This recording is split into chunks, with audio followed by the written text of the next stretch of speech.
Hello दोस्तों, स्वागत है आपका आपके अपने यूट्यूब चैनल डीडीसी लाइव में। हमने पिछली क्लास में सर्वोच्च न्यायालय के बारे में समझने की कोशिश करी कि सर्वोच्च न्यायालय का निर्माण कैसे किया गया। अब आज हम जिस विषय पर चर्चा करेंगे कि सर्वोच्च न्यायालय की गठन और उसमें जो भी न्यायाधीश होते हैं उनकी संरचना, इन सब बातों का उल्लेख भारतीय संविधान में कहाँ किया गया है और इसके क्या प्रावधान है। तो सबसे महत्वपूर्ण बात कि सर्वोच्च न्यायालय का जो गठन या कहें सर्वोच्च न्यायालय के लिए भारतीय संविधान का अनुच्छेद 124 सबसे महत्वपूर्ण अनुच्छेद है, क्योंकि सर्वोच्च न्यायालय के बारे में अनुच्छेद 124 में उसकी गठन, उसकी संरचना, उसमें न्यायाधीशों की नियुक्ति कैसे होती है, उनको शपथ कौन दिलाता है, उनकी योग्यता क्या है, इन सब बातों का उल्लेख कहाँ पे किया गया? अनुच्छेद 124 में। क्योंकि इसमें 60 उपखंड हैं और इन 60 उपखंड में अलग अलग भाषाओं में या अलग अलग बातों का क्या किया गया? प्रयोग किया गया है। सबसे पहले भारतीय संविधान का अनुच्छेद 124 का जो उपखंड 1 है वो क्या बताता है? सर्वोच्च न्यायालय की संरचना का। और सर्वोच्च न्यायालय की जो संरचना है समय समय पे क्या हुई है? परिवर्तित हुई है। जब सर्वोच्च न्यायालय का निर्माण किया गया था 28 जनवरी 1950 को, उस समय जो सर्वोच्च न्यायालय के न्यायाधीशों की संख्या थी वो कितनी थी? 8।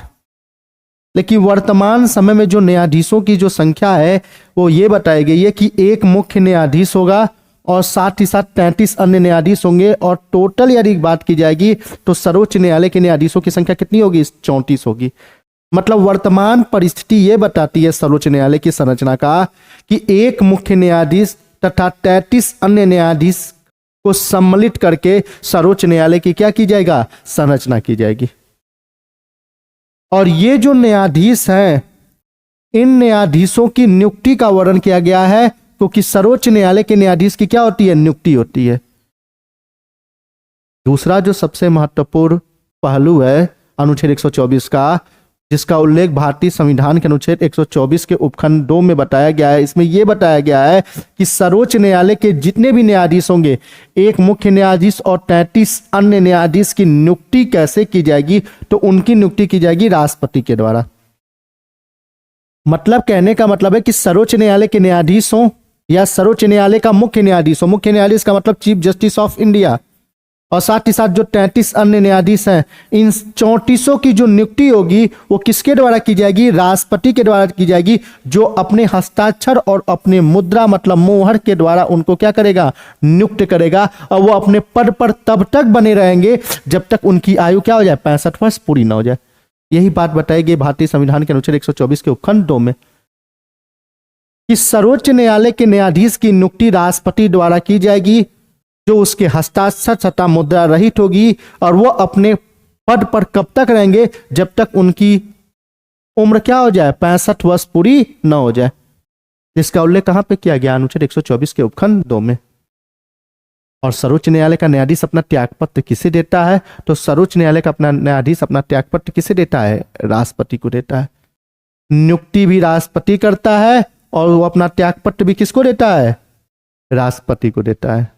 मतलब दोनों बातें अनुच्छेद 124 में बताई गई है कि उसका त्यागपत्र किसे दिया जाएगा? वो अपना त्यागपत्र राष्ट्रपति को देगा। यदि सर्वसम्मति से अपने खुद मन से अपने पद पर निर्वहन नहीं करना चाहता है, अपने कर्तव्यों का निर्वहन नहीं करना चाहता है, तो स्वेच्छा से अपना त्यागपत्र राष्ट्रपति को संबोधित करके उस पद को क्या कर सकता है? त्याग सकता है।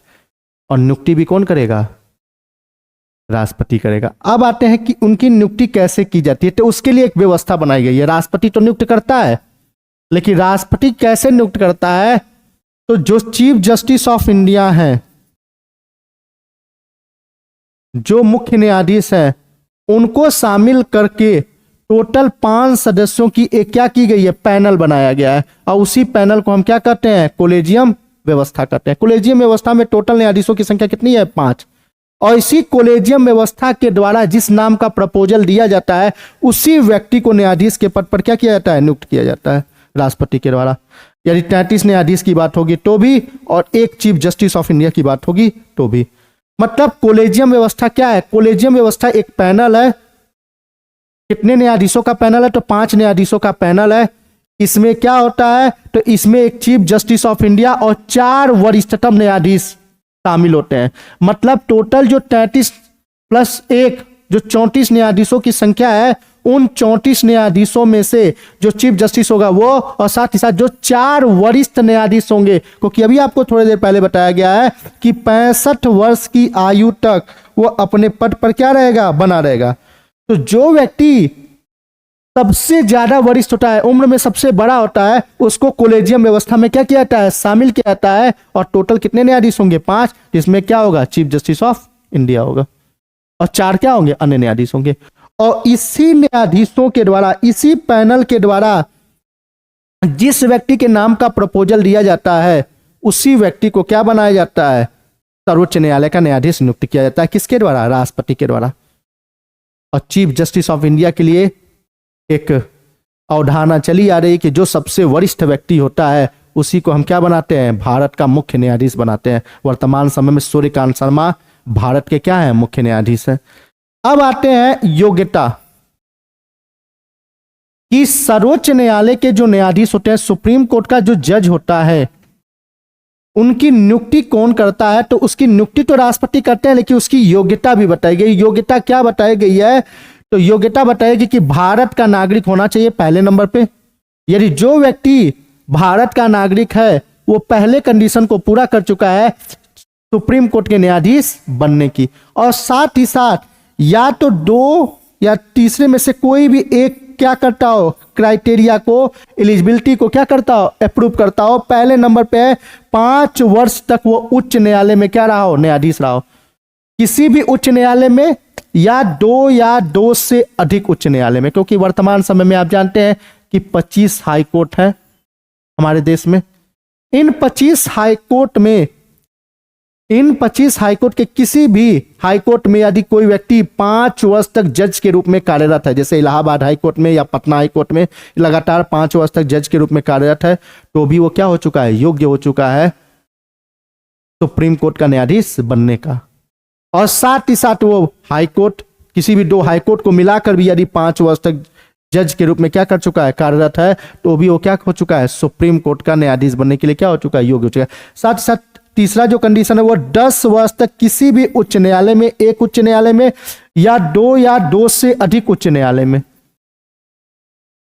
किसी एक उच्च न्यायालय में या 2 से अधिक उच्च न्यायालय में अधिवक्ता के रूप में, अधिवक्ता का मतलब क्या होता है, वकील के रूप में यदि कार्यरत है, किसी भी एक हाईकोर्ट की बात हो या 2 से अधिक हाईकोर्ट की बात हो, यदि वो किसी भी हाईकोर्ट में यदि 10 वर्ष तक अधिवक्ता के रूप में प्रैक्टिस कर चुका है, वकालत कर चुका है, तो क्या हो चुका है, सुप्रीम कोर्ट का न्यायाधीश बनने के लिए क्या हो चुका है, योग्य हो चुका है।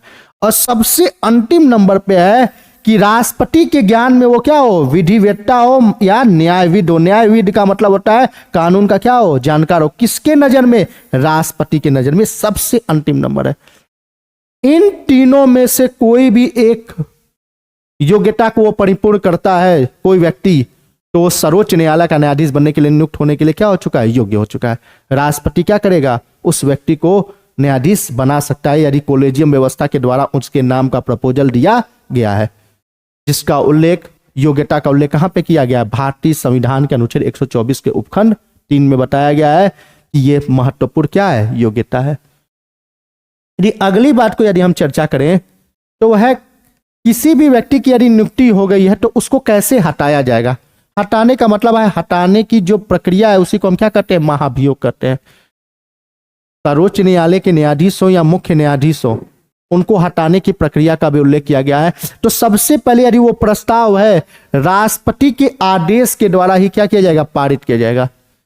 और किसी भी सुप्रीम कोर्ट के न्यायाधीश को हटाने की जो प्रक्रिया का पूरा प्राधिकार किसको दिया गया है, संसद को। संसद के दोनों सदनों में उसके खिलाफ महाभियोग का प्रस्ताव क्या किया जा सकता है, लाया जा सकता है। लोकसभा में भी लाया जा सकता है, राज्यसभा में लाया जा सकता है। यदि दोनों सदनों में पास हो गया तब उस व्यक्ति को क्या किया जाएगा, उसके पद से हटाया जा सकता है। लेकिन जब भी महाभियोग का प्रस्ताव लाया जाता है तो उसके लिए 2 महत्वपूर्ण बातें बताई गई हैं। यदि उसके ऊपर 2 प्रकार के आरोप लगाए गए हैं, पहला सिद्ध कदाचार, मतलब उसका व्यवहार संविधान के अनुरूप नहीं है, और साथ ही साथ या अक्षमता, मतलब वो अब सक्षम नहीं रह चुका है अपने पद का निर्वहन करने के लिए। मतलब किसी भी सुप्रीम कोर्ट के सुप्रीम कोर्ट के न्यायाधीश के खिलाफ आपको महाभियोग लाना होगा, तो सबसे पहले और सबसे महत्वपूर्ण बात तो यह है कि उसके ऊपर 2 में से किसी भी एक का आरोप होना जरूरी है। या तो सिद्ध कदाचार का आरोप लगा है तो, या क्षमता का आरोप लगा है तब राष्ट्रपति के आदेश से किसी भी एक सदन में लाया जाएगा, और उस सदन में 2/3 बहुमत से यदि पास हो गया तो दूसरे सदन में भेजेगा, और दूसरे सदन में भी 2/3 बहुमत से पास हो गया तो मान लिया जाएगा कि अब वो व्यक्ति उस पद पर नहीं है। इसी को हम क्या कहते हैं? महाभियोग कहते हैं। तो महाभियोग का जो प्रस्ताव है वो कहां लाया जाता है? संसद में लाया जाता है। किसके आदेश पर? राष्ट्रपति के आदेश पर। अगला है कि जब भी कोई सुप्रीम कोर्ट का न्यायाधीश है वो अपने पद पर निर्वहन करने से पहले उसको शपथ दिलाई जाती है, उसको ओठ दिलाया जाता है। और जो शपथ दिलाई जाती है उसका पूरा प्रयोजन कहां पे लिखा है? 3री अनुसूची में जो प्रयोजन है, जो बातें बताई गई हैं उसके द्वारा राष्ट्रपति क्या करेगा? उसको उसके पद तथा गोपनीयता की क्या दिलाएगा? शपथ दिलाएगा। मतलब कहा जाए कि सुप्रीम कोर्ट के न्यायाधीश को, सुप्रीम कोर्ट के जज को उसके पद तथा गोपनीयता की शपथ कौन दिलाता है? तो राष्ट्रपति दिलाता है, जिसका उल्लेख कहां पे किया गया? अनुच्छेद 124 के उपखंड 6 में किया गया है, जिसमें बताया गया है कि सुप्रीम कोर्ट के न्यायाधीश को राष्ट्रपति द्वारा उसके पद तथा गोपनीयता की शपथ दिलाई जाएगी, जो 3री अनुसूची में क्या है? उल्लेखित है। ये तो था सर्वोच्च न्यायालय, जिसका उल्लेख भारतीय संविधान के अनुच्छेद 124 में क्या किया गया है? बताया गया है।